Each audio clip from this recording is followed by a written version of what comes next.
Live back in action, attacking your speakers from the field to the bleachers. This is the Power 32 podcast, and we are ready to rock and freaking roll NFL all night long, baby. Let's do it. We got in the house Mr. Primetime 313, Mr. David Dale. What's up, kid? What up, though, man? What up, though? Glad to be here. Got an action-packed show tonight. Yeah, Can't we wait do. to get started. Oh, yeah, we got plenty of action to go on. Kenny, you know all about it. Mr. Kenny Pickens, smart ass himself, is with us as always. Feeling good, brother? What's happening? Yeah, man, I made it. I'm here. I'm psyched. I'm here to interact with some folks in the chat. Let's get some subs tonight. Yeah, man. Hey, let's do some of that, and let's have a freaking great time while we do it, man. All right, and we get right into our NFL. We don't go into all the pleasantries and all that bullshit. We're ready to freaking talk. We're ready to rock and roll. We're ready to hear from you, and we're ready for some trivia. All right, that's how we start every show now. Here we go. It's trivia, and because a little wide receivers theme-based show today, we're gonna go with a little wide receiver trivia. So the question is, which wide receiver holds the record for most catches in a single game? And to add on bonus points, if you know the answer, how many and what team did he do it for? Single game, all time. Of all the stats that I didn't look, I was trying to in my head prep for your question, and that's the one stat I didn't look up. I'll tell you why I didn't prep. Larry Fitzgerald. Larry Fitzgerald is one of the guesses. Let's see if he's right. I'm not going to say anything yet. We got Kenny Pickens is going to make his pickings over here to say yo up to Philly Special over here. Thanks, From the hospital. Hope he's all right. Everything's all right. Yeah. Yeah, man. We hope you're good, bro. Oh, no, bro. I didn't even see the end of that. What's going on, Spongy? Let me know. Yeah, let us know it's right, man. But we'll try to entertain you while you sit up there and get healthy, bro. Kenny, what do you got to guess for this single game record for most catches in a game? McNiner knows. I'm just terrible at trivia. McNiner knows this. He did a trivia show like for weeks in a row, and I never got any answer, even the easy ones. But I'm gonna make an educated guess. I think I'm gonna go with Calvin Johnson because I just believe on that offense, maybe he's the kind of guy you gotta throw to like 100 times, right? That's a very good educated guess because I think that he maybe had 18 catches in a game, which is not quite the answer. All right, and we're saying Philly Specials with his grandpa. We hope that your grandpa's okay. Oh, no. Hope everything's well. The answer to the trivia question is a little sneaky. It's Brandon Marshall, and he did it while he was with the Broncos. He had 21 catches, and guess whose record he broke, Kenny? He's one of our guys. Oh, man. Terrell Owens. Terrell Owens? Yeah, Okay. Terrell Owens. Okay. Now, here's the funny thing about that story. Terrell Owens broke the single game record for catches. He had 20 catches. At that time, it was the record before Brandon Marshall broke it. And he did it on Jerry Rice's last game as a 49er. How much of a killer is that? Oh, wow. Killer. Very it's impressive. supposed to be Jerry Rice Day, and Terrell Owens just takes over the whole freaking show. That's pretty awesome, though. That's kind of T.O. in a nutshell, though. Upstaging, getting game recognized game. That's T.O. Right, that's T.O. in a nutshell. Right? It really is. That's pretty perfect. What a great story in football. It really is. That is T.O. right there. Let me just take the spotlight away from you. So, yeah, Brandon Marshall. That is the answer right there. Brandon Marshall. Wow. Is the one. So that's one to add into your back pocket for when you're talking to the boys at work. There you go. Yeah, some other breaking news came in. I heard that the Cleveland Browns were going to be getting a decal on their helmet, but because they gave Myles Garrett $40 million, they can't afford to do it anymore. So that's out of the question. It's a lot. It's a lot. There's probably between him and Watson, there's probably a lot of things that they can't afford to do right now. Jeez, you ain't kidding, man. Yo, I went viral once on Twitter a few years ago when I suggested that the Browns should have a decal on their helmet. The freaking Browns fans went nuts, man. They killed me. Like, how dare you suggest that any decal go on that ugly-ass orange helmet of theirs? It's the ugliest in the league by far. Horrible. Boring. Pretty boring. Horrible. Oh, it's brutal. Gosh. I kind of feel bad for the Browns, man. They've had some really bad luck. And also the guy that they took in the draft, Owusu something, he's got like a 3-name, like he's a linebacker. He won the Butkus Award and he got hurt. And they still don't know what's going on with him. Bad luck for the Browns, man. Yeah, they just they overpay. I don't know. Maybe they can make it up. Maybe they draft Shador. Maybe it's Cam Ward, actually, depending on what. I'm starting to get little rumblings that no quarterback, no Shador or Cam may not go. I mean, I'm sorry, Shador and Dart may not go in the first at all now. I'm starting to get. Or very much later. Yeah, there's a lot of talk about that. And as we get closer to the draft, we're going to be doing our own mock draft here. We're going to get the three of us. We'll do our mock draft, but then the week before the draft, April 17th, we're going to have an actual mock draft. We're going to have about 6 people here. It's going to be a lot of fun. We're going to go through the whole first round, 1 to 32. And then it's on a Thursday night when we do our show, the actual draft. So we'll be live doing the draft. We'll be having a lot of fun with that. Competing with Chris Berman and Mike Greenberg and those guys. Yeah, what do those guys know? They know as much as our weathermen. So I think, speaking of quarterback Shador Sanders, I don't think that he's going to the Raiders now that they gave Geno Smith 2 years, $75 million, worth up to 85. So I don't really see – Geno's still, relatively young. So I don't see them bringing in Shador to sit down for like 2 or 3 years. No, I don't. And I don't think that's what Deion wants either. I don't think that Deion would kind of, in his own mind condone a situation like that where – his kid had to come in and sit for a guy that Deion Sanders probably thinks his kid's better than. Geno Smith catches a lot of flack, but the guy puts up stats, and he's a very serviceable quarterback. They wouldn't be throwing money at him like that if they didn't think that they had something. We talked about it before. They're probably not going to win the division. They're not going to be in any type of Super Bowl contention anytime soon, but at least they got a quarterback. They paid him some money, and it looks like they're just trying to be respectable for these couple of years that Pete Carroll's going to be with them. Right, there you go. Pete Carroll's only going to be there 2, 3, maybe 4 years if he's lucky. God bless, let him stay healthy. So yeah, they're in the win now mode. And I also, real quick, I heard something real cool about Geno is that people are talking about he's going to be in a dome now. That's only going to make him better. That's what they think. I think he's going to be better than he's been because he's in the dome. It's nice and comfy in there, He's one of the few quarterbacks that looked like he was going to suck and be a full-time backup forever, and all of a sudden in 2022 he comes along to Seattle and he leads the league in passing percentage. So yeah, never pretty count good. anybody out too soon, man. Yeah, pretty good. Yep. You can't count him out. So a couple of really quick rules, guys. Tell me if you like them. The touchback will now go to the 35-yard line. That to me is freaking crazy. You're almost cutting the field entirely in half.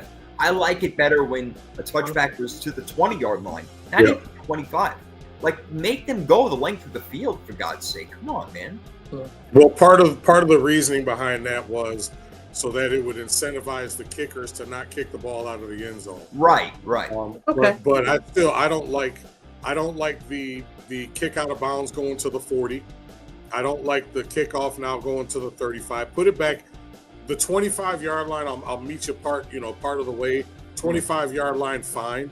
But this whole 30, 35-yard line, man, you might as well make it arena football and just start each possession at the 50-yard line and just disregard the other half of the field. Because that's what slowly but surely is turning into. Kenny, what are they trying to make kickers more important in the NFL? Is that the story over here? The way I see it is like they don't want defenses to be doing well. They want to see a bunch of people scoring immediately.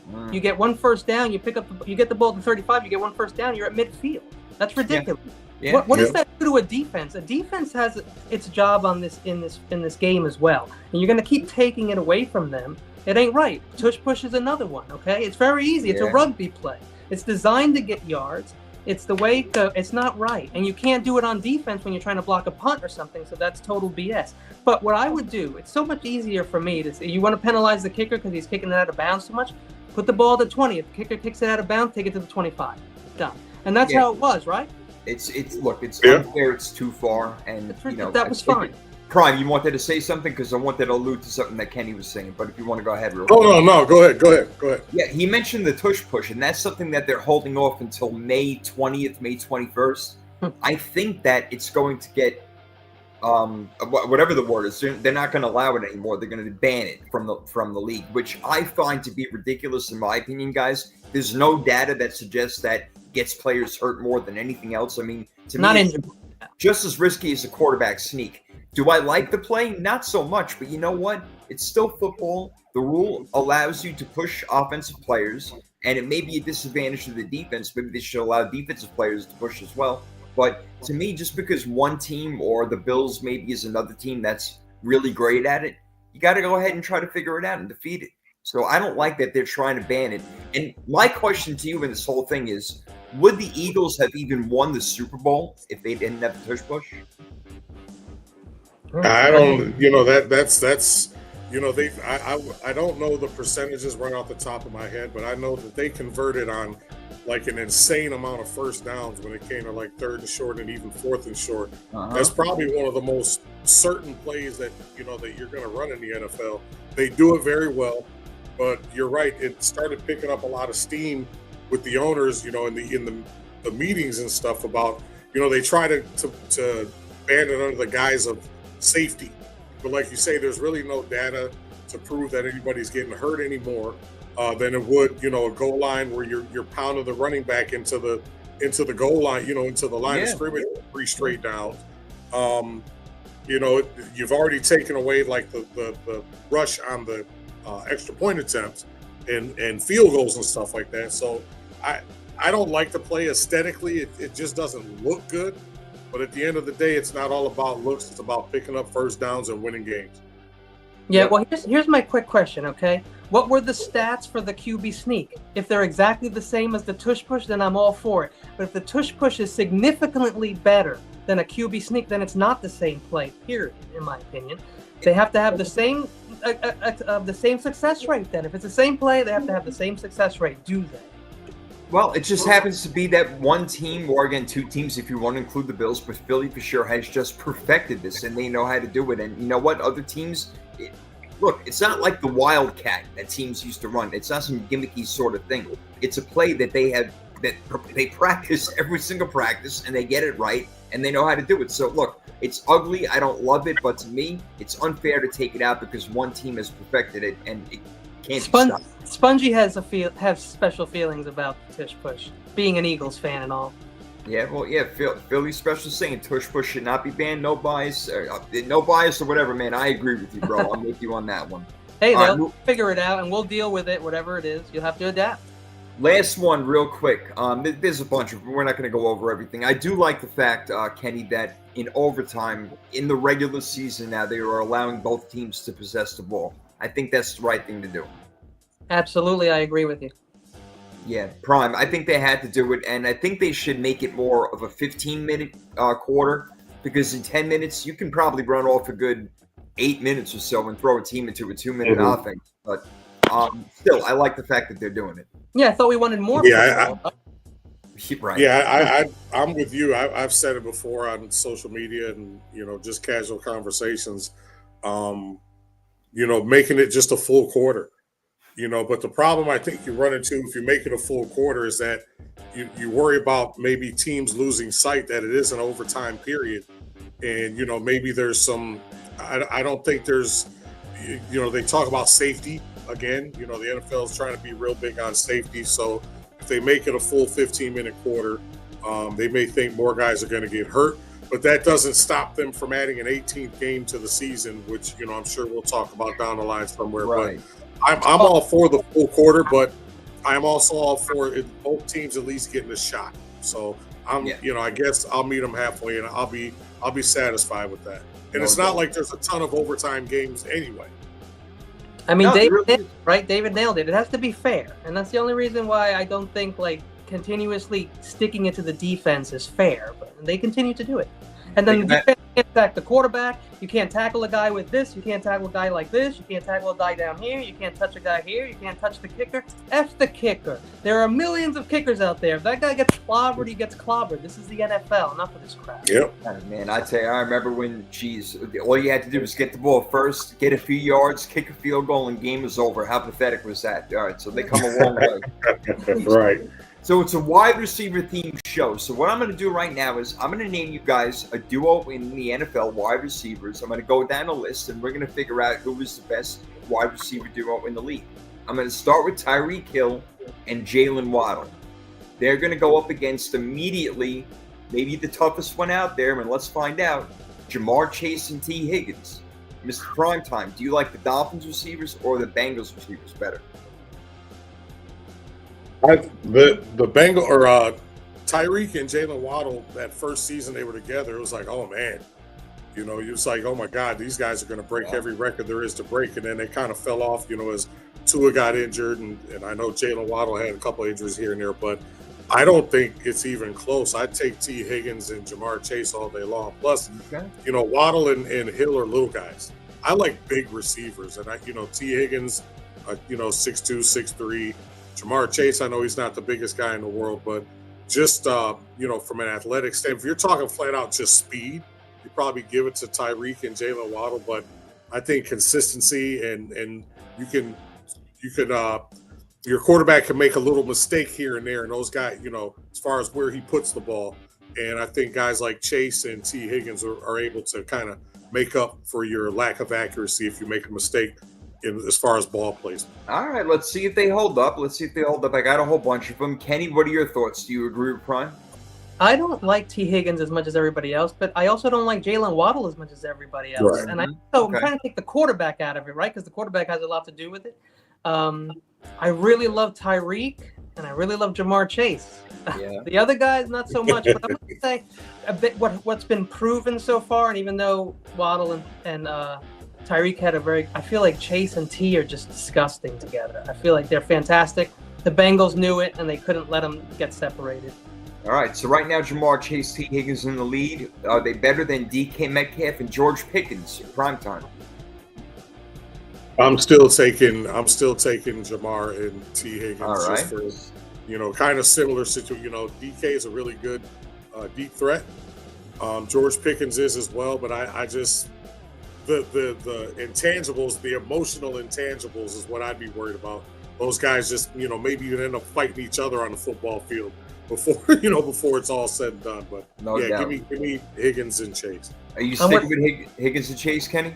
I'm with Prime again because for me it becomes now a character concern issue. Like, I don't know with those guys. Like, I don't trust them as much as I trust Jamar and T. I love them. I actually do love them, even though one was a Seahawk. But they're very tough wide receivers. Oh. Very good wide receivers. All but I'm right, with so- T and Chase. More off the field type of stuff. Okay, I don't even really have to ask about Nico Collins and Christian Kirk. I mean, Nico Collins is incredible. Christian Kirk is really good, but I don't think they hold up to the Bengals wide receivers guys, right? No. How about A.J. Brown and Devonta Smith?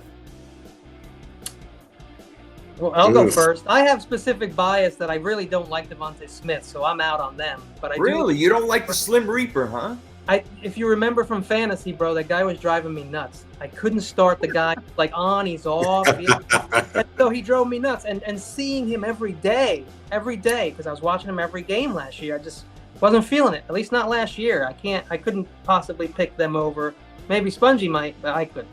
Well, see, now that's part of what you were talking about with the quarterback. Now, Philly does not throw the ball anywhere near as much as Miami and Cincinnati does. So that, I think, factors into it. So maybe they would have better numbers because A.J. Brown is an absolute beast. There's no doubt about it. And I like Devonta Smith more than you do. So I don't know. To me, that's a tough one, Prime. Yeah, because you had AJ.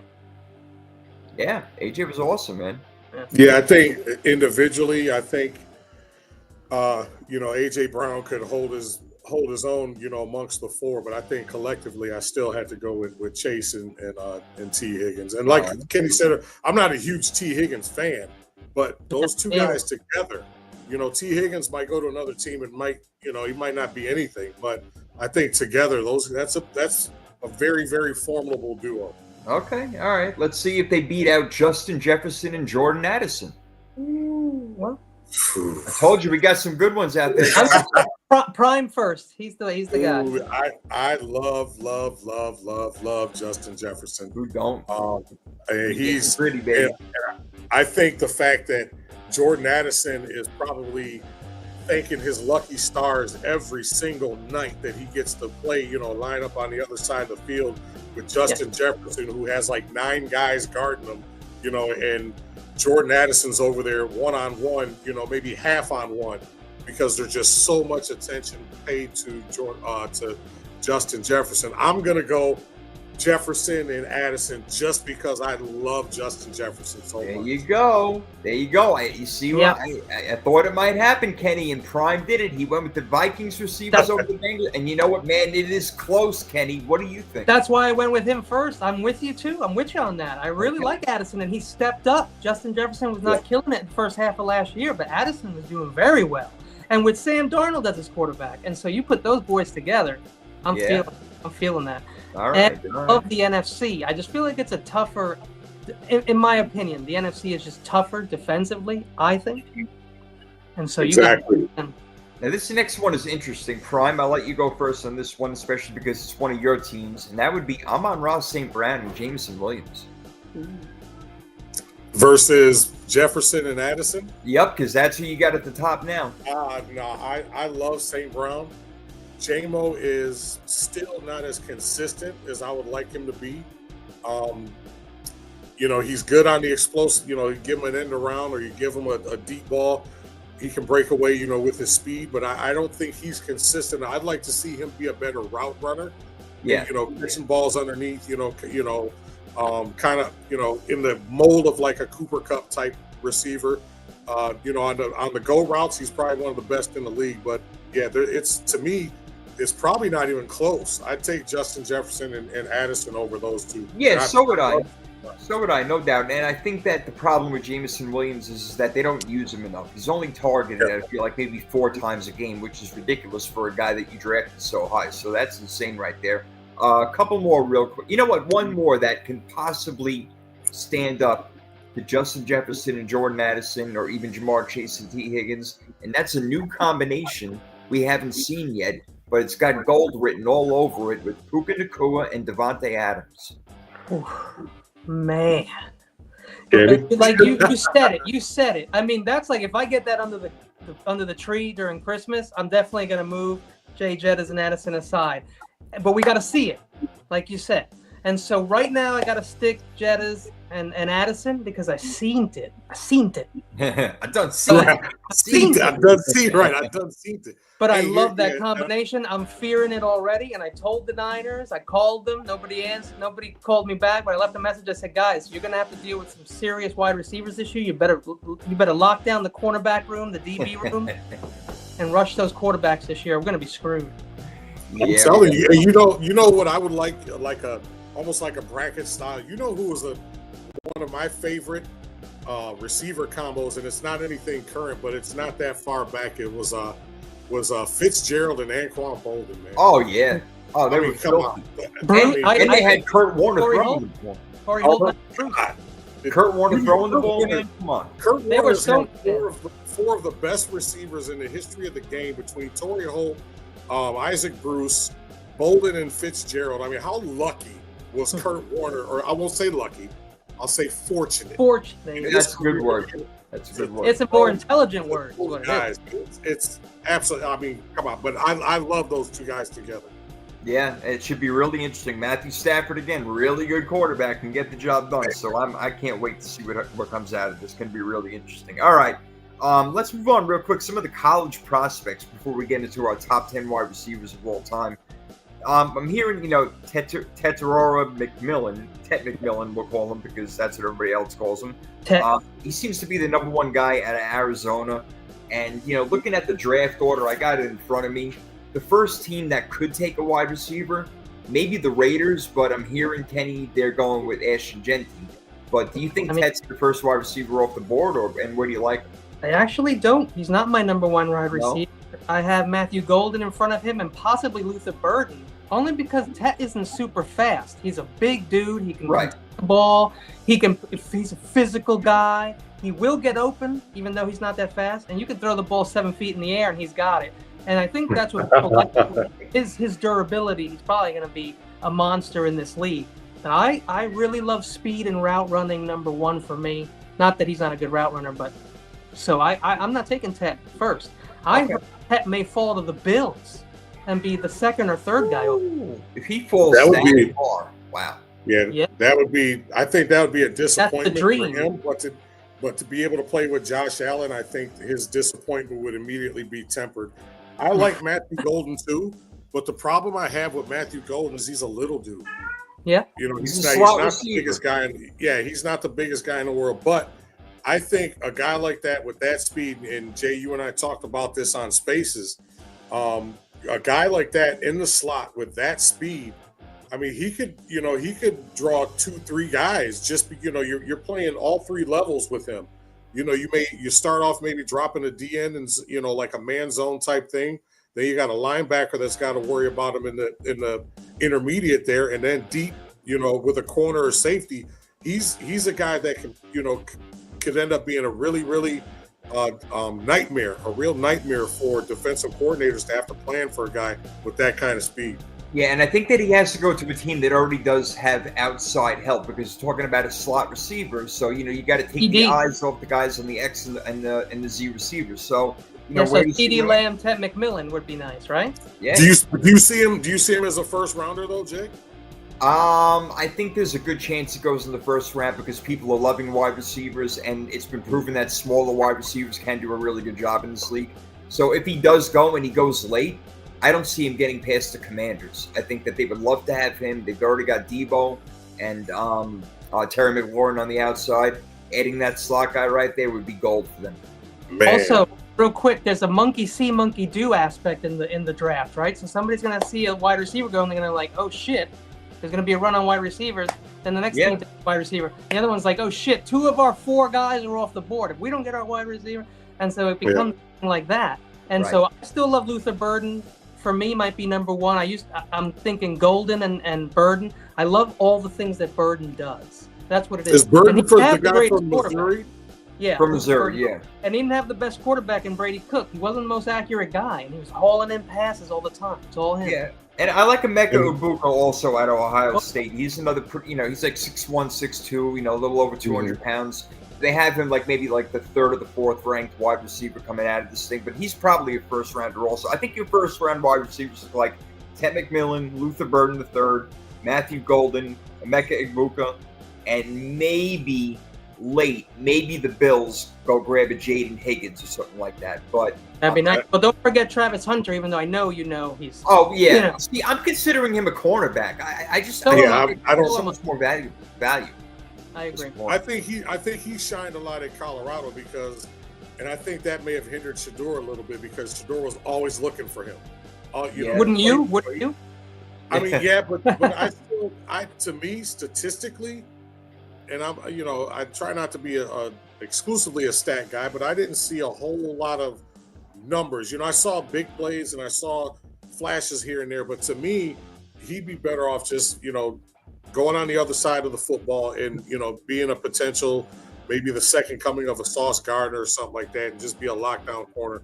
I think he'd have more success there because he's not the biggest guy in the world. And the way that the NFL is going now with a lot of these defensive backs are getting bigger, they're getting more physical, and you don't want them, your 6'2" corner, throwing Travis Hunter around like he's a rag doll. Yeah. Remember, they had no running game, they had no line. So I'm sure he would have had twice as many touchdowns if he had. And I think that he is the kind of player that, you put him in on maybe 15 to 20 offensive plays. I know it sounds like a lot, but he's a young kid, and while he has that in him, I think use that ability. Maybe you don't do it in 4, 5, 6 years from now, but while he's young and has that stamina and endurance, I'm not saying play him full-time on wide receiver, play him full-time cornerback, but definitely give him around 15 to 20 plays on offense, in my opinion. He could return kicks too. We talked about that a little. There you go. He could block kick. He could block him. He could block him if he had. That's right. Yeah. So there's a few other wide receivers. Maybe a Jack Beck out of TCU. Xavier Restrepo, I can't pronounce his name, out of Miami. He got passes from Cam Ward this year, obviously. So he, lit up a few eyes over there. But teams that really need receivers. The Panthers could use one. Do you think the Panthers prime would take a wide receiver with their first pick? I don't think so. I think they got way, way too many other holes to fill. Yeah. Starting with that offensive line, they may end up taking. I could see them taking an offensive line with their lineman with their first pick. That would be an extreme reach. But that's such a Carolina thing to do. We talked about Bryce Young, a few weeks back. We talked about his emergence and how he kind of hit the second half of the season kind of started to come along. You want to get him another weapon, but I think there's enough tight ends and other quality receivers, some of the guys that you mentioned that may not go in the first round. Maybe a third round, fourth round would be an opportunity for Carolina to pick up a receiver. But if they do it in the first round, I'd be absolutely shocked. Yeah, but you're right. Bryce Young does need some help, and that's why Tyler Warren stuck out for me. I'm like, oh man, maybe they do grab this tight end at number 8. They're hoping that Jonathan Brooks comes back and is healthy and is the running back that they're hoping drafted, that he's going to be the guy. So yeah, but you do got to get him help. I mean, I don't know why I know this isn't right, but I thought they got rid of Brooks for some reason, but no, he's still back there. They got rid of Chuba. Got rid of Chuba. Yeah, they're going to try to get him going. We'll see. I mean, plenty of teams need wide receivers. So, you know what? Teams may be reaching at the end of the first round. We'll see. And again, like Kenny said, there's a run on them all the time. I mean, it gets crazy. So, and as a Niner fan, if you want to have a little run on tight ends, running backs, and wide receivers, thank you very much. We'll take that. I'm telling you, a name to watch. And Jay, we talked and about QBs. Harold Fannin out of Bowling Green. I'm telling you, man. Big fan. One of my guys. 96 catches just sticks out to me. If nothing else, the guy's going to catch the football. I think he had like 1,700. He actually had a better statistical season than Tyler Warren, who's everybody's number 1 tight end on their big board. But he went now that he's hurt, Okay, I mean, if he went to Michigan or a bigger school, he'd be the number 1 tight end. I don't think there's any question. I'm with you on Fanning. If you just watch the film don't lie. And he's huge. He's huge. He'll stiff arm you like Derrick Henry. He's incredible. Right. He's a yards after catch guy. He'll stiff arm your ass. I love maybe a hidden gem right there. Debo replacement if we want that. A hidden gem right there, quite possibly. Very interesting. Well, I can't wait to do the mock draft with you guys. This is going to be a lot of fun, man. So we're going to do it. Oh man, I am so ready. The three of us are going to do our mock draft next week, just the 3 of us, and we're going to kind of, we'll toy around with it and we'll go over the rules, which again, let me just kind of break it down for you real quick and make sure that I got this right. So if you get a bullseye, you get 5 points. If you get the player and the team right, they're just drafted in a different spot for whatever reason, you get 4. If you get the player in the correct draft spot, but it's a different team, you get 3. If you get the same position, and the last one is 2 points. If you get the position right, but not the player right, you get 2 points. So that's how we'll do it. I may up the bullseye a little bit, because if you get a bullseye, that should be worth maybe a little bit more. So I'll try to work on that point system, but it'll be fun. Cool. I can't wait. You guys make sure you tune in for that because it's gonna be all that in a bag of Doritos. My dude Carcast is in the chat. Carcast, he has an Under the Helmet pod, man. He covers the guys coming in. A lot of the guys from the East Coast. He's from Jersey, so all right. A lot of guys who play in Jersey that are under the helmet or who are under the radar on the Under the Helmet podcast. First time, welcome. Yeah, cheers to you. First time, long time, as they say on the radio. Covering dudes nobody's talking about that are legit. I love it. So beautiful. Well, nobody's talking about top 10 wide receivers in the NFL right now, but we're going to do our all-time list. And we've had our quarterbacks, which got heated. We had our running backs, which were not as heated, but we had some debates over there. I have a feeling this wide receiver list is going to be a little crazy because there's so many different ways to go. Oh my God. There really is great ones. Kenny, I know that you're going to have I don't know, Cooper maybe Kupp. 3 that Flipper you will Anderson have. The thing is like if we did our homework, we may have all the same guys. Who knows? You know what? I think the wide I'll tell you what. I'll start it out. I'll start it out if you want. Easier. The wide receiver thing, I think, is easier. Yeah. But, because a lot of times you can kind of just lock in the stats. But, as always, the 3 of us, we're a little bit deeper than that. So you kind of go, impact, influence, guys who are trendsetters, things like that. So I'm looking for. I got my list. I'm really, really anxious to see what you guys. Gonna be interesting. Who you guys have picked. I'm ready. Yep. There's a lot to take into account over here. If they were ever an MVP, if they were a Super Bowl MVP, how many, where are they on the yards list? A whole bunch of stuff like that. I'll start with my first guy. I knew he was in my top 10, but I wasn't sure where in my top 10. And that's Steve Smith Sr. He's my number 10 all time.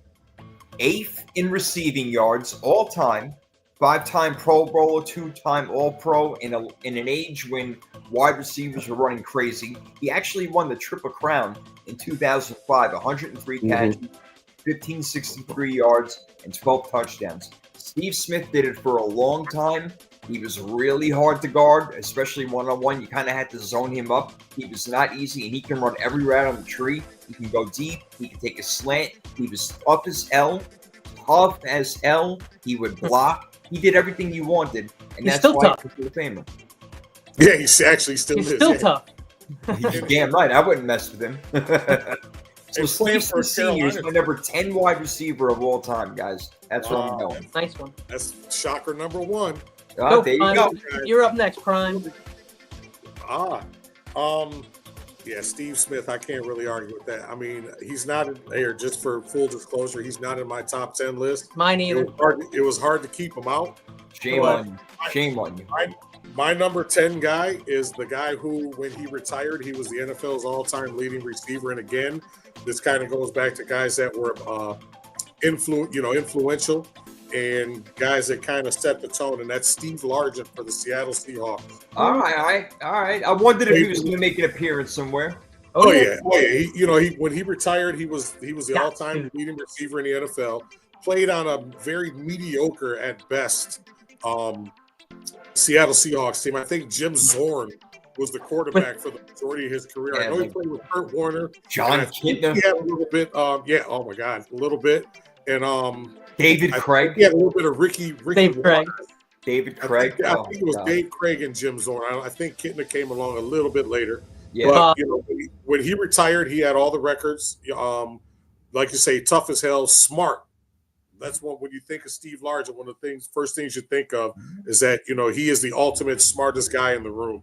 And I, aging myself a little bit, got a chance to see him play a little bit, the tail end of his career. But I watch a lot of NFL films and highlights and stuff like that, and I'm very respectful of the guys who laid the foundation. And Steve Largent is my number 10. He had to be on the list, if nothing else. Like I say, he retired all-time NFL leading receiver. Real quick Steve Largent story. Jerry Rice, who is going to be on all of our lists, obviously. We'll see where he is on everybody's list. When he was doing his little dancing around the league at the end, when he went to Denver, before he was in Oakland and yada, yada, he went to Seattle. And he asked Steve Largent if he can wear number 80. And Steve Largent said yes. And gosh dang it, freaking hell. He was there for 5 freaking minutes, Jerry Rice. It was absolutely disgraceful. He should have worn a whole He never even should have freaking went there to begin with. That's That was at the end. That was what, 2000. That was right. He would play with Oakland and that was the Seattle. last one. Yeah. He tried with Denver also, and it didn't work out. It was like, all right, Jerry, you're 96 years old. That's enough. Right. You've done everything, bro. You've done it all. You're the GOAT. Let it go. Let it go. Yeah. Yeah. Kenny, what about you? It's going to be very interesting tonight then. Largent is on my list, but he is not at the bottom of it. I'll tell you who I got at number 2. Okay. If anybody even recognizes this guy, Lance Allworth. Anyone Yeah. remember Oh, wow. nickname Baltimore Bambi. Nickname was Bambi. United was target. 6 feet tall, okay? Play with the Chargers, dude. Yeah, he was Yeah. charged. Yeah, not He was also a Cowboy for a while. Let me go through the list real here. Super Bowl champion, AFL champion, AFL Player of the Year, 6-time first team All AFL, second team All AFL, 7-time All AFL All-Star, 3-time AFL receiving yards leader, 3-time AFL receptions leader, 3-time AFL receiving touchdowns leader, NFL 75th anniversary all-time team, 100th anniversary all-time team, AFL all-time team, Los Angeles Chargers Hall of Fame. They retired his number. You're going to read his whole bio? Jesus Christ. All-American, third team. Yeah, Wikipedia. 2-time Wikipedia all for Lance SWAC Allworth. conference, second team all SWAC conference.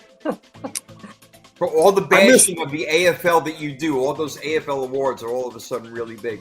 Hey, they were once. They were once. Well, Lance Allworth definitely deserves to be on the list. I will tell you now, he is not on my list, but I have no problem with him being number 10. I'm all good with that. I will now go to my number 9, who could definitely be higher on the list, but man, I had a hard time going through this, bro. Marvin Harrison. All right, he's my number 9. He is 9th all-time on the receiving yards list. He made 8 Pro Bowls, 3-time All-Pro, Super Bowl champ, Hall of Fame All 2000s team, and he led the league in receiving and yards twice each. Marvin Harrison, yes, he had Peyton Manning and Reggie Wayne on the other side, but at one time he was the single-season catch leader. He had 143 grabs in 1 year, later broken by Michael Thomas, who disappeared off the face of the earth. That's a whole other story. But Marvin Harrison comes in at number 9 for me. The guy was fantastic. Good one. Yeah, I can't argue with that. I know him and Reggie Wayne, if I remember correctly, I think they finished back to back as far as ranking, their wide receiver ranking as far as stats. Yeah, Marvin Harrison, the epitome of a professional. I think him and Peyton Manning probably had as good chemistry as any wide receiver quarterback duo that you ever want to name, and that even goes for Rice and Young or Montana and Young. They clicked. There was just something there, man. And he wasn't the biggest, wasn't the fastest, but when you needed a catch, Marvin Harrison was the guy that you. That's right. He did not drop the ball, my friend. You got that. Yeah. All right. So, Prime, who's your number 9? My number 9 is Oakland Raiders. Every time I think of this guy, I think of speed, and that's Timmy Brown. Okay. I think he's number 6 all time. Over 14,000 yards. I think he had 100 touchdowns, I think, when he was all said and done. I remember him and Jet, he played, it seemed like he played forever because you look at the different incarnations of the Raiders offense and it's like, damn, Marcus Allen, yep, he played with him. Damn, Rich Gannon, he played with him. It's just like Tim Brown went to a Super Bowl. Forever. And he was one of the most difficult guys in the league to cover because of his speed. I think that kind of made him a little bit one-dimensional. He wasn't the greatest route runner in the world, but I think when you look back at his career, and I had a chance to see most of his career, if you look at what he meant to that Oakland Raiders team, those Oakland Raiders teams, and any guy that catches 100 touchdowns in the NFL is worthy of being on a list, even if it's not somebody's top 10 list. And I was also a big fan of the guy off the field. He was very charitable. You see him on camera doing interviews, stuff like that. Just seemed like an all-around really good guy outside of being, one of the most dangerous receivers that we've ever seen in the NFL. And Tim Brown, really, really good wide receiver. Great wide receiver, actually. I'm willing to admit that. Didn't make my list, but I got no problem with him being on the top 10. Tim Brown was excellent and heralded as one of the best wide receivers in the league for a long time, Kenny. So what do you got? I'm with you, man. I got Marvin Harrison, number 9. And I'll say it because 6 feet tall. Okay, so I want to say that. That's why I said it about Allworth. 6 feet tall, with all these awards, with all that prestige behind, And so we got, what do we got here? I'll round it off real quick. Super Bowl champ, 3-time first-team All-Pro, 5-time second-team All-Pro, 8-time Pro Bowler, 2-time NFL receiving yards leader, 2-time NFL receptions leader, NFL receiving touchdowns co-leader 2005, 2000s All-Decade, 100th anniversary all-time team. No joke, Marvin Harrison, big target for a little guy. Yep, no doubt. And real quick, you got to remember, when he was playing, he went up against some of the best defensive backs during that era. And, that was kind of like a golden era for defensive backs. I think Samuel, Champ Bailey, guys like that. So he did it again. He didn't do it against, the Michael, Westbrooks and guys like that, He did it against some quality defensive backs. So kudos to, I'm with that. Well, we're talking about smaller wide receivers, and you guys may have a problem with my next guy, but from what I've seen, he is as good a wide receiver I've pretty much almost ever seen in my life, to be honest with you. There's nothing this guy can't do, and I've seen him destroy my team personally, and that's Tyreek Hill. Tyreek Hill is my number 8 all time. Yep. He has been to 8 Pro Bowls. He's a 5-time All-Pro. Hall of Fame All 2010 team, obviously a Super Bowl champ. 6 of 9 years, he's had over 1,000 yards. Other times he has been hurt, and led the league in yards and touchdowns in 2023. Tyreek Hill, what he did when he went to Miami was just amazing. I mean, when I think about the best wide receivers in the league nowadays, I know that he didn't have such a great year last year, and he's a little bit of a crybaby. I do understand that, but when he's playing and he's at his best, there really isn't anybody who's better than him on the field. He is the best player when he walks on the field. He is so athletic, so fast. He's got great hands, and just look what he does on a year in and year out basis. So I know that he's still playing, but Tyreek Hill, You earned my respect, bro. Wow. Kenny, you're on mute. And he's a little guy. A lot of respect. Right. That's right. Yeah, that's definitely a shocker. He didn't make my list, but I agree with everything you said. Yeah, Steve-O Supreme. I agree 100%, my man. That one just kind of blew me. I was not expecting a Tyreek Hill sighting on this show, but hey, respect. Jason respects the young players that are here today. I do, and I do too. But you also got to look too, because we can go through a laundry list of guys that the names pop in your head. It's like, oh my God, you look at even guys up to like Cooper Kupp. Or you go, the guys, DeAndre Hopkins and guys like that. It's like, man, but you look and it's like, okay, this guy's got like 7,000 yards or 8,000 yards, or they're not, as far as statistically, they're not up there on the all-time list. But like you say, for what they're, for their time, I really can't argue with Tyreek Hill. To me, he's not on my list, but that's a shocker to me. Well, I ain't kicking him out of bed. All right, Prime, who do you got at number 8? My number 8 is probably one of the most, I think one of the receivers that people had the most empathy for, and that's Art Monk. Art Monk was a 3-time Super Bowl champion. Art Monk retired. He was the first guy to 900 receptions, 3-time Super Bowl champion. Waited 7 years to get into the NFL Hall of Fame. He was rejected 7 times. He got the longest standing ovation in the history of the Hall of Fame when he finally made it. He was the first guy with 100 receptions in a season. He was the first guy with 900 receptions. Art Monk wasn't the fastest, but that was back when that Washington Redskin team was one of the most explosive teams in the NFL. And they whooped up on my Giants numerous times. They whooped up on the Cowboys. They whooped up on the 49ers. But I out of respect, Art Monk had to be on my list. Yeah, and they whooped up on the Buffalo Bills in that Super Bowl, getting that win right there. So no doubt. Okay, I got respect for Art Monk. Love it. What do you got, Kenny? Number 8. Number Ocho is not Ocho Cinco. I'll just tell you that. That's good. It's Chris Carter, baby. Okay. All he does is catch touchdowns, right? All he does is catch. Okay. But you remember the song. Anyway, at 130. Man is no little guy. He was 6'3". He was a force. Played for the Eagles, Vikings, and the Dolphins. Great Walter Payton, Man of the Year in '99. 2-time first-team All-Pro, second-team All-Pro, 8-time Pro Bowler, 9 NFL receptions leader in '94. 3-time NFL receiving touchdowns leader, 95, 97, 99. Vikings Ring of Honor with a couple of guys that we know. I'll tell you what, Kenny, he was one of the most cocky bastards in the entire world. I mean, he thought that he was the greatest thing on God's planet Earth. That was such a great time to be playing in the league, man. The league was stacked. Some of the best players ever when he played. How do you think you felt when Randy Moss got there and he was like, holy shit, I can't do anything this guy's doing? Yeah, man. But you know what? With all due respect, in respect to that, I don't think there was a bigger fan of Randy Moss than Chris Carter. That's all he did was sing his praises. And I'll tell you what, for me, I was just happy as hell to see him get the hell out of the NFC East. I don't wait for the Eagles. Get the hell out of here. Go play in the NFC North. Torture the Lions, who had a history of bad defensive backs. But he was part of the pride for him with Dante Culpepper, Randall Cunningham. With the Vikings, that was one of the most prolific offenses that we had ever seen. And if it had not been for Gary Anderson missing that kick, they may have won the Super Bowl. Oh, and they just said Gary Anderson hasn't missed a kick all year. All year. Man, horrible. I'll never forget that because Minnesota belonged in that Super Bowl. They were 15-1 that year, and the Dirty Birds got in there, and the Broncos kicked the crap out of them like they deserved to. That's what I Jamal Anderson. So we got number 7 now? Yep.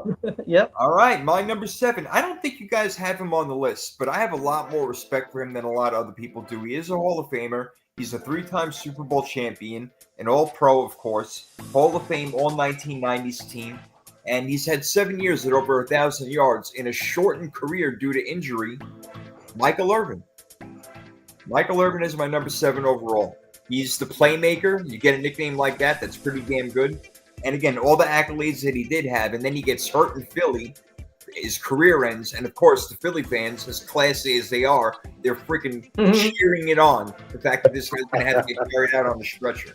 Lucky they didn't throw batteries at him. Michael Irvin, between him, Emmitt Smith, and Troy Aikman, that threesome right there. I mean, at that time in the 90s, it was as good as it got. And they won 3 Super Bowls. And with Emmitt taking a lot of that time, a lot of the time of possession, I mean, he could have been an even better wide receiver. Yeah. Yeah. Well, and Jace, Jay Novacek was on that team. Alvin Harper was on that team. So they kind of, especially Jay Novacek, who ended up being Troy Aikman's probably his second favorite target. But, you take away 30% of his targets and get those to Michael Irvin. And Michael Irvin probably would have been a top 5 statistically of all time. But Michael Irvin didn't make my list, but I can't sneeze at that one. I got a lot of respect, and I like Michael Irvin. He's a cool dude. Yeah, I like that we're all over the place with the list, man. It's working out nice. We are. We're all over the place for sure. It's good. I like it. Different minds. Don't think alike, and that's fine with me. All right, so let's continue. Number 7, Prime. My number 7 is the guy we just mentioned for your guys, for Kenny's number 8, and that's Chris Carter. 130 touchdowns. Like I said, all he does is catch touchdowns. 12th all time in yardage and everything. We went over that already, but Chris Carter was my number 7. I knew he had to be on my top 10 list. It was just a matter of whether he was going to be like 5, 6, or 7. But I think very highly of Chris Carter. Like I said, I was glad he got the hell out of the NFC East, torturing the Giants and the Cowboys and the Commanders. But all he does is catch touchdowns, and we went through all the stats and everything, so no need to rehash. So Chris Carter, my number 7. Yeah, he was one of the first guys to really catch the ball with one hand for in the beginning over there. He was just perfecting that. He practiced it all the time. Pretty amazing, no doubt. So there you go, Kenny. He agrees with you, just in a little different spot. So what do you got for number 7? Number 7, I have Calvin Johnson Jr. Okay. Maybe it's a little low for some people. That's fine. He was 6'5", 237, so he was a force. Played his entire, 8-9 years for Detroit. 3-time first-team All-Pro, second-team All-Pro, 6-time Pro Bowler, 2-time NFL receiving yards leader, receptions leader 2012, receiving touchdowns co-leader 2008. I can do this all day. Detroit Lions all-time team, Pride of the Lions, Fred Biletnikoff Award in 2009. Even in college, ACC Player of the Year, ACC Rookie of the Year. Boy, oh boy, you did some homework. Jesus Christ. Hey, remember, I didn't bring it last week, and I'm disappointed in myself. So I wanted to give you guys, all the info. Yeah. Speaking of going viral, I had a lot of people mad at me one time when I called Calvin Johnson one of the most overrated players in the history of the National. That'll do it. The fact that the Lions didn't win anything with him and Matthew Stafford, anything. He was part of an 0-16 team, and you can blame Calvin Johnson for the process. I remember the game. They were playing against the Chicago Bears. They were going down to win that game. Stafford throws him the ball. He does the roll in the end zone, gets up and kind of drops the ball. Ref comes out, did not finish the process of the catch, and here we go. Now we don't know if a guy catches or not. And I said that a little tongue-in-cheek. But I'm not as high on Calvin Johnson as a lot of people are. He's not on my list. Even me being a Lions fan, but you still got to give props to Megatron. How cool is that nickname? That's really, come on. Excellent. I'm surprised that I'm on your list and as a Lions fan too. Okay, well, speaking of Johnson, I got a different Johnson at number 6, and that'd be Andre Johnson. He's 11th all-time in receiving yards, 7 Pro Bowls, 2 All-Pros, led the league in yards twice, and yards per game 3 times. I can go over a lot more with his resume, but Andre Johnson was big, fast, can run every route, and he played for the Houston Texans. God forgive oh my God, what a horrible place to be if you're a wide receiver. Matt Schaub, guys like that. Like, what are you kidding me? Oh my God. If he could have gone somewhere else, and he would have been unbelievable, probably a Super Bowl champion somewhere else, but he got freaking stuck in Houston. Andre Johnson was amazing. Some people don't like this, but I credit Kyle to being there for his best season. I think it really helped him. I think he made him come out and be the best he could be. That's just my opinion. A lot of people aren't gonna like that. Yeah. He was great. To me, he was great. So Andre Johnson comes in at number 6 for me, Prime. Who do you got? Number 6, I got Marvin Harrison. All right. All the reasons we talked about earlier. Mad respect for Marvin Harrison. Not going to rehash all the stats and stuff again, but Like I say, my biggest thing with him was the fact that him and Peyton Manning just clicked. There was just something there, man. And he was fearless. Like I say, he could run every route. One of the smartest receivers you're ever going to come across. Statistically, he was awesome. Whether he had Reggie Wayne or Dallas Clark or whoever, it didn't matter. Marvin Harrison, I think, was destined to be a star on that team. And Peyton Manning and him worked tirelessly before the game, after the game, during the week in practice. And a lot of people credit Peyton Manning for kind of making him, but Marvin Harrison had to be able to receive all that information and all that tutoring and all that mentorship and want to be one of the best receivers of all time, and that's exactly what happened. Yeah, he was going out there dancing with those cornerbacks, right? Yeah, right. I think that's the first person so far that we all agree have in our top 10 is Marvin Harrison. That's pretty the awesome. only one. Pretty Only one. I love it. I'm Let's looking- keep going, Kenny. Yeah, I'm looking. Chris Carter. I didn't have Chris Carter. No, I didn't have all three of us. All right, I got He it. was right there, though. Right there. Am I up number 6? Is that what Number we're doing? 6, Kenny. Yep, number 6. Number 6, I got Larry Darnell Fitzgerald Jr. At 6'3", 6. 218, first team All-Pro, second team All-Pro, Walter Payton Man of the Year, 11-time Pro Bowl. That's crazy. 100th anniversary all-time team Art Rooney Award, Biletnikoff Award, Walter Camp Award, Chris Harley Award, Paul Warfield Trophy, Big East Offensive Player of the Year, unanimous All-American. First At Pittsburgh. All Big East. Yeah, At right. At Pittsburgh. Exactly. I don't even know if they still have a football team in freaking Pittsburgh. Jeez. They All have right, a so you went culinary with program. Fitz at 6. Okay. According to Prime's reaction, he's got him a little bit higher, and I'm kind of teasing that. I got him a little bit higher as well. A Mhm. little bit. But Yeah. I'm not quite at him yet. He's still even higher on my list. I'm up to number 5, and you already mentioned Calvin Johnson. So do I need to go through everything? No, I don't. But in one season, How can he I had not be the only he almost one? had 2,000 yards in 1 year. He had 1,964 yards in 1 year. Kenny went over all the other stuff, so I'm not going to rehash it. But he was Man. great on a bad team. I know you're hating this right now, Prime, but when I watched Calvin Johnson play, he was as great as anybody out there. He can do everything. Now, was he the most precise route runner? No, but it didn't matter because any ball that was thrown up, he was grabbing it. The D-back had no chance. I think Matthew Stafford may have shortened his career a little bit because I think I mentioned on the last show or one of our other shows, when he caught the ball and fell, he fell hard. If you go back and watch some of his catches where he's jumping up and catching and falling to the ground, he rarely broke his fall. And when a guy that big hits the ground time and time and time again, I think, a lot of people say, well, it was the whole contract situation and he got tired of losing. But I think physically, a guy that big, I think the pain and the injuries and stuff like that started to take his toll on him a lot sooner than, say, a Larry Fitzgerald or something like that. If he'd have played another 2, 3, maybe 4 years, he'd be another guy that'd be right up there. Statistics. I think he finished with like just a little bit over 11,000 yards. But yeah, I'm shocked that I'm from Detroit and Calvin's not on my I know, list. right? You're not the one, but me and Kenny are unbelievable. Yeah, you All right. shocked me a little bit, actually. So who do you have at number 5? For number My number 5? Oh. Oh, no, it's Kenny's number 6. Or Kenny. Oh, no, it is my number 5. Yeah. My number 5 is Isaac Bruce. Woo! Wow. Isaac Bruce, 15,000 yards. He's one of 5 guys in the history of the NFL to be over the 15,000 yard mark. Greatest show on turf. Had 139 touchdowns. Played in 223 games. For him to have the stats that he has, he's probably one of the most underappreciated receivers in the history of the NFL because when people talk about great wide receivers, talk about Rice and Owens and Boston, like you say, Andre Johnson and guys like that. You've got a couple of guys fast forward to now, Calvin Johnson.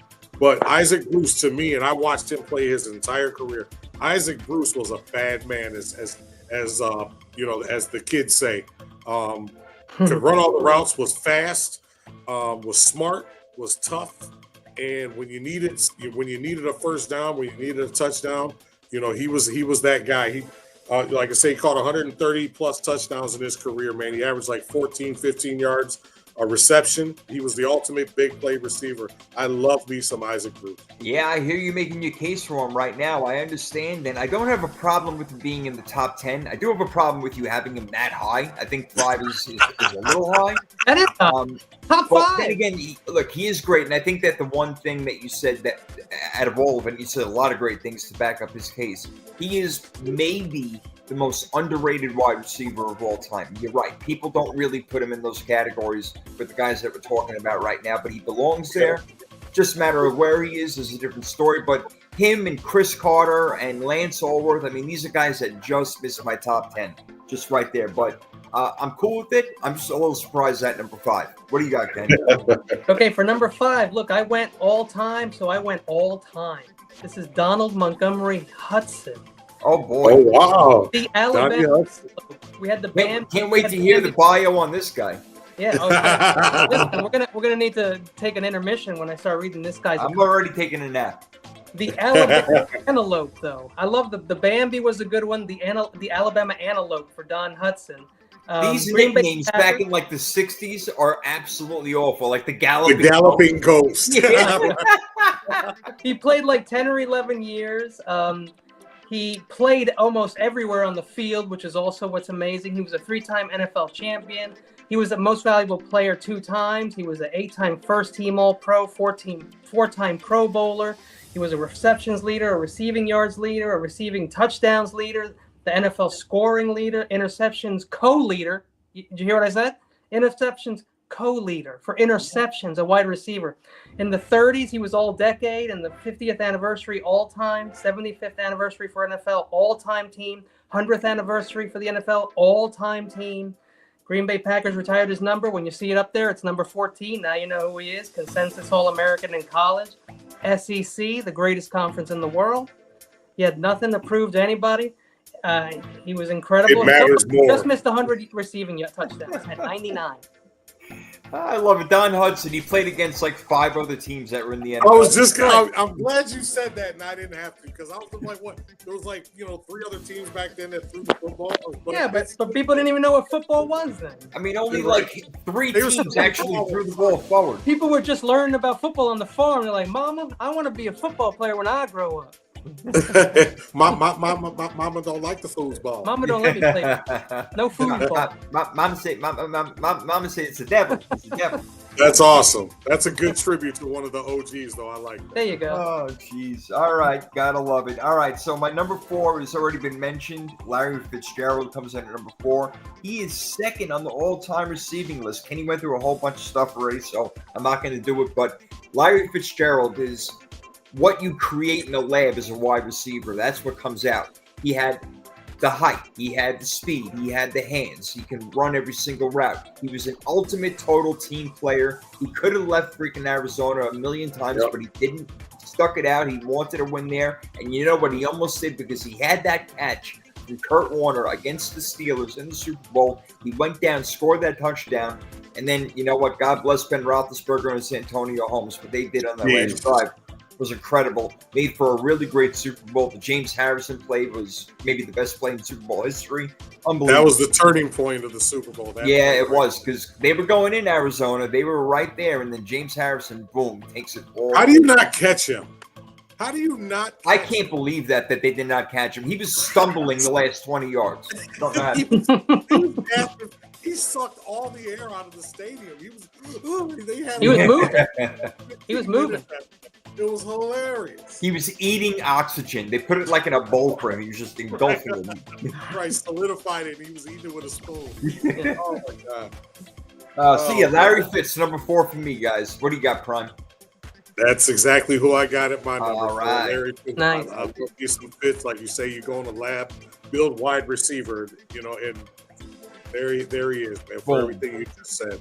I was really pulling for the Cardinals in that Super Bowl. Not a fan or anything, but I was a fan of Larry Johnson, and it kind of broke. But that Santonio Holmes catch, it's one of the greatest catches of all time. The throw, people underestimate the throw. And he was under some pressure. He was under pressure. That throw was as good as anything that Aaron Rodgers or That throw was Anybody. awesome. But that broke Absolutely. my heart. That broke my heart for him. Yeah, I know, man. I'm with you on that. When I was pulling for Arizona, because when I don't have a team in it, and I usually don't, I mean, except for the past few years, I've been lucky. But I root for the underdog, and they were certainly the underdog in that game. So I was going for them too. So yeah, Wasn't Kurt Warner wearing a glove in that game? I think he was. Yeah, I yeah. think he was. That's Just fine. for a little. It means nothing in the grand scheme of things, but No, just it a does. little tidbit. It does. Just a little tidbit for the kids. It worked for him. All right, so me and Prime both got Larry Fitz at number 4. Who do you got? Are you gonna go like Raymond Berry right now or some shit? No, I'm going to That's talk exactly about a it. guy that we already talked about real quick, Todd Steve Taylor. Largent. And he's up there, and the reason he's in there in the top 5 is because I was able to see him play, and for me, like, the film is everything. The film don't lie, and so I saw him with my own eyes, not going back. I saw him playing. I saw him being 5'11" and doing all that shit, which was incredible. He was an Oiler too, if no one remembers. He was a Houston Oiler first in 1976, and then he went to the Steelers for the rest of his career. He was Man of the Year. Just of all men in the world, he was the man of the Yeah. No, just in the NFL. but Magazine, right? First team All-Pro, 4-time second team All-Pro, 7-time Pro Bowler, which is always friggin' awesome. 2-time NFL receiving leader, all-decade team of the 80s, which I'm sure we could have guessed. 100th anniversary all-time team, which is absolutely beautiful. Ring of Honor for Seattle. They retired his number, 80, which we talked about with the Jerry Rice thing. That was a disgrace, I agree. He was also a force in college. He had 13,000 receiving yards and 100. He made it to 100 touchdowns. So he made my Didn't list he have, 5'11". He was a congressman or a senator or something like that too, wasn't he? He went into politics after his career, if I'm not mistaken. He did. I forgot where though. Yeah, he was very, like I say, when he retired, he was all time. Oklahoma. Yeah. All right. Good. There you go. He Now he's- these last 3 are going to be easy. These I last think Yeah, they're the the way same it's for all right. of them. Now it's just a matter of what order do we have him in. There you go. Right. That's it. one we all know, but 2 and 3 are going to be very interesting. to see Yeah. who we have. So, all right, I'll make my case then. All right. 3 for me is Randy Moss. And the reason why he comes in behind Terrell Owens at number 2 is because Owens was able to run more routes. And when he had the ball in his hands, he was more dangerous. I felt like every time Owens had the ball, he can go score a touchdown. Now, Randy Moss had better hands, there's no doubt. On a deep ball, he was better than Terrell Owens, so I give him that. But again, and this is no bias at all because I happen to very much dislike Terrell Owens. I didn't like him when he was a 49er. I never liked the guy one bit. And I've grown to like Randy Moss a lot. But I do have Owens at 2, and I got Randy Moss at 3. Real quick stats. Randy Moss is 4th in receptions. Owens is 3rd. Randy Moss, 4th average yards per catch. 4th all-time in touchdowns. So he was excellent in every way, shape, and form. Terrell Owens, 8th in receptions. 5th in all-time touchdowns. These are 2 of the best guys that ever played the game. So wherever you want to put them, I have no problem with it. But I think Owens was just a little bit more, just had a little bit extra than Randy Moss had. Because Randy Moss, you think a lot about him as a downfield threat, not as much go do a 7-yard slant or go do, a 10-yard hitch, which he did, of course, don't get me wrong. But he's known for those long balls a lot more. So that's why Owens gets the nod over Randy Moss for me. So Randy Moss at 3, Terrell Owens at 2, Prime. And I got Terrell Owens at 3.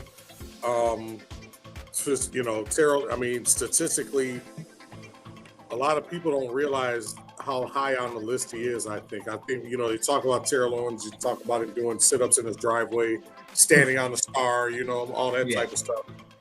That catch he made, you guys probably remember this when he was playing with the Niners. I think it was his 20. It was in the playoffs where he caught the ball in the end zone, got crushed by like 17 people. Oh, Prime. The catch two? The catch two? Yeah, the catch. As much as I can't stand Terrell Owens, because it was the Packers that we beat, because we could never beat them in the 90s, I literally cried. I cried. I was so happy we finally beat these guys. And Owens, who dropped like 4 or 5 balls that game, because the sun got in my eyes. All right, give me a freaking excuse. All right, should have caught those damn balls. But yeah, that was one of the greatest moments of my 49er life, and that was only the wild card round. Yeah, he was, he averaged about 73 yards a game. He was a bigger, I think some people think his personality was bigger than his game, but You know, he played on a broken leg in that Super Bowl with the Eagles, had the big reception. Unfortunately for the Eagles, everything went downhill after that. But I like Terrell Owens. Like I say, he wasn't always the greatest guy in the world. He was a dipshit sometimes. Yeah. But, but on the football field, we talk about it all the time. Can you play football? And Terrell Owens right there, he's my number 3 all time. Just make sure you don't talk about his quarterback. Just don't talk about his quarterback, please. Yeah. Tony Romo, he's crying over. Yeah, right. Really. Come on. He didn't make our list, man. He didn't make it. No, thank God. No 8'5" Ocho Cinco. What a moron. Ocho Cinco? You're real quick not on that. under the helmet. He's not a moron. I'm talking about Ocho Cinco is a moron. I don't want to think about Under the helmet. Under the helmet, I think, is a Niners fan. Pretty sure. Yeah. Right. I was looking at while I was researching this. You look at some of the lists. They had Ocho Cinco like number 45 all time. So Whoa! Wow. Yeah, Wow. Yeah, there was no way. That's a bit low. Yeah, it was like number 45 all time. So no, he was absolutely not going to make the list. He was better than that, though. But he was really good, man. I think that he was also, another one that was underrated because his personality was so boisterous that it was all about him wearing that dumb Hall of Fame jacket on the side and talking about himself in the third person all the time. It was ridiculous. But his play, he backed it up, man. He backed it up. He was one of those guys like I talked about, though, with you got, oh my God, you think guys with, these household names, but at the end of the day, you look and they're not even like top 20, top 30, right? Statistically. He had a few good, but you're right, Jay, that Hall of Fame jacket.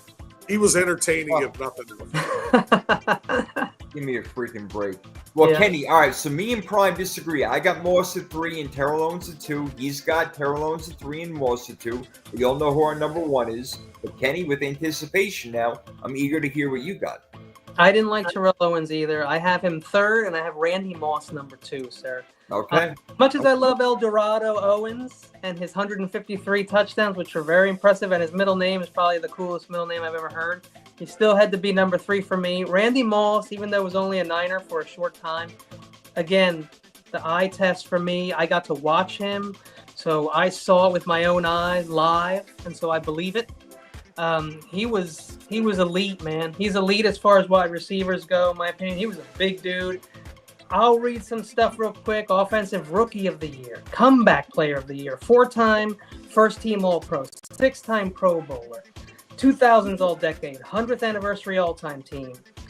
He was also got most of the same thing with the Patriots, All Patriots 2000 team, the All Dynasty team for the Patriots, Warfield Award, Biletnikoff Award. He was also, most valuable player one year for the MAC Conference, 97. Most touchdowns in a season, 23. Most receiving touchdowns in a rookie season, 17. And he did it all under 1,000 receptions. 983. He had 980. And 157 touchdowns, which puts him 4 ahead of Terrell Owens. And so that's another thing that he made me push him up a bit. A little bit longer, right? And look, I have no problem with that. Put Randy Moss at 2. Some people put him at number 1, and I will fight them all day on that. Obviously, Jerry Rice at number 1. He is the GOAT. He leads everything in the entire world, all time in touchdowns, receiving yards, and receptions. 10 all-time pro. All pro 10 times. That's abnormal. Yeah, he was actually 12. He was first team 10 times. He was all pro, I think, 12 times altogether. 12. That's just sick. I mean, 13 Pro Bowls, 1990s All-Decade team. He won an MVP in the Super Bowl. So it's all Jerry Rice. But I know we were talking about Randy Moss and Terrell Owens. Interchangeable, no doubt. But Jerry Rice comes in at number 1. And again, when you talk about a guy who's not the biggest, fastest, strongest, he was the hardest worker out there, and it all showed up on the field. And man, that boy liked to look good. He set his shit up. Let me tell you something. In the locker room, he would set his uniform out all the way on the floor, everything from head to toe, what he'd be wearing. And if he didn't look perfect, he wasn't going out there. He had to look absolutely perfect because he said if he looks good, he's going to play good. Look good, play good, feel good. That's how it is. Couple things about Jerry Rice some people may not know I've picked up over the years. Number 1, Bill Walsh told him his rookie year, you're going to be the greatest wide receiver to ever play the game. Fact. At a Mississippi Valley State. A college Mississippi nobody's ever Valley heard of. State. And if you don't know this, it's because you didn't read the back of his card. He made the team because he ran through the field when he wasn't on the team and blew the fucking football players that were on that field away, just passing through. And the coach went and looked for him and asked him to join the team. That's crazy. Yeah, He also Forrest had, Gump story, man. That's it is. It's, you know what? Maybe that's why they did that. If you think about it, maybe that's where they got it from for the movie. But real quick, okay? Because I know you only hit on a couple highlights and awards, which is fine because we could read them. Yeah, I don't want to sit here all day and give them. We could read them all day. Here's another thing, though. NFL records. This I'll say real quick. Career receptions, 1,549. Career receiving yards, 22,895. Career receiving yards in the playoffs, 2,245. Games with 100-plus receiving yards, 76. Career receiving touchdowns, 197. Career receiving touchdowns in the playoffs, 22. Career total touchdowns, 208. Career total touchdowns in the playoffs, 22. Career all-purpose yards, 23,546 all-purpose yards. Career all-purpose yards in the playoffs, of course, 2,289, and most career Super Bowl receptions with 33. The man is in a league of his own. I don't think anyone can come near him. I hope Andy had writing that down. Andy had 7 straight seasons of 10-plus touchdowns, which nobody's ever had either. He's the only player with over 20,000 yards. He also, side note, he had 10 rushing touchdowns as well. So Yeah, it is Unbelievable. It is Unbelievable. mind-boggling for the helmet. He was just, there's no doubt, he's the Tom Brady, the Wayne Gretzky, the Michael Jordan, or Whoa, I'm wait. not gonna get into that debate. Passed as the scoring leader, so let's hold off. You might say Alexander Ovechkin, or whatever his name is. Isn't it Ovechkin. Ovechkin, damn it. Yeah, he's gonna take over. He's gonna pass him, which is pretty impressive, man. But the thing is, you can take away Wayne Gretzky's goals, and he would still be the all-time leading scorer in assists. So, He's the king. But yeah, we all agree. Jerry Rice is the GOAT. There's No no doubt about it. No doubt about it. And, reason to even debate it. We just wanted to see where the other guys are going to fall, and we found out. And that was interesting. I like it. So that kind of completes our series right there of the quarterbacks, running backs, and wide receivers, the all-time list. So I loved it, man. A lot of fun. And I knew that we'd all have the same top 3. It was a matter of where. Yeah. And Kenny had me thinking that he was going to put Randy Moss first for some reason. I don't know why, but I was going to throw a fit. Well, this is the same guy that had Steve Young, or was that you or him put Troy Aikman on their top 10 list? I had Troy in my top 10. Again, Steve Young at number 3. It's like, oh my Lord in heaven. Again, the eye thing. It was because I saw him so much, and so I was amazed by him. I agree. I love Steve Young too, but to have him number 3 all time. To have a guy who beats up on my team, I can't forget that, and so that's kind of really what it was. Well, yeah, it was again great. Yeah, we won't the most stacked team ever. They were just so freaking stacked. Yeah. Top tight ends of all time. I don't know. Should we even give that one a shot next week, guys? Oh, that would be fans want it. Fans want it. We got to give that would be off the like. I think we'd all have some different guys on there again, for sure. But we all know who would be number 1. There might be some guys playing today that would be in that list. I don't have much of that about that. That's interesting right there. But yeah, we're definitely going to be concentrating a lot on the draft, man. So next week we're going to be doing a mock draft. I can't wait for that. It's going to be awesome. We'll try not to do it for 3 hours. Hopefully we'll be able to squeeze it in within an hour, which is usually our goal. But if you see, we've been doing it for $1.17 already, so we never get it. It's impossible. But man, always a great time. We got to get through some draft stuff today. Talked about the wide receivers, the greatest of all time. Was a lot of fun. And then in a couple of weeks from now, like we said, we're going to have that panel on. We're going to do that mock draft all the way through round 1, picks 132. And maybe trades will be allowed. I don't know. We'll see. Maybe we'll get a little crazy with that shit. You touched on the guys coming in the draft now. The top 10 guys that you mentioned, I pretty much have the same guys as you, man. Yeah? Pretty much. All right. I pulled a Kenny. I got a couple of guys in my top 10 that you guys might not be thinking of top 10, but I have 16 wide receivers that I really like, but I got my top 10. I can't wait. My whole top 10 is wide receiver. I'm just kidding. But yeah, you guys make sure you check it out next week. The mock draft coming with the 3 of us, and then the week after that, we got Thank You Under the Helmet. Great. We always love to appreciate it. We always love to get positive feedback from the people. Absolutely. But yeah, next 2 weeks are going to be jam-packed, so you guys want to make sure keep tuning in. Follow us on X. We'll be doing spaces. We'll be doing little stuff here and there. So keep your guys out for, your eyes open for the Power 32. You never know we're going to show up. But we're That's gonna true. show up. We'll be here Thursday nights, but we could come in another night. So there's no doubt about it. Yeah, give us a follow over there. You see our handles. I'm at Sports Prophet 1, at Mr. Primetime 313. Definitely give us a follow. We always follow everybody back, especially if you're a sports fan. So there's no doubt about that. And yeah, be here this next time, same time next week, 8:00 p.m. Eastern. We're gonna hit it real hard. NFL draft all the freaking way, the whole show, and we want you guys to be a part of it, like you are today with your questions, your comments, bring it in there, even the suggestion for the tight ends. Maybe we'll pull that out at the beginning of the show. We'll see, but we'll be doing a lot of mock draft action, so I'm looking forward to it, fellas. It's going to be a lot of fun. Absolutely. Yeah, everybody make sure to like, subscribe, and hit that notifications bell because we pop up like a Ding. taco truck. You never know we're going to pop up. We'll come up like a taco truck. You just have to find us. Right. The ice cream man cometh. All right, it's been a great time. Power 32. You can follow us also again on YouTube. We're out there. Hit everything up. Power 32 Podcast. Mr. David Dale, Mr. Kenny Culp, and myself, Jason Fearman. We are with you, and we can't wait to get to the NFL season, but we'll entertain you until then. All right, Godspeed, everybody. We're out of here. We love you. Peace. Peace.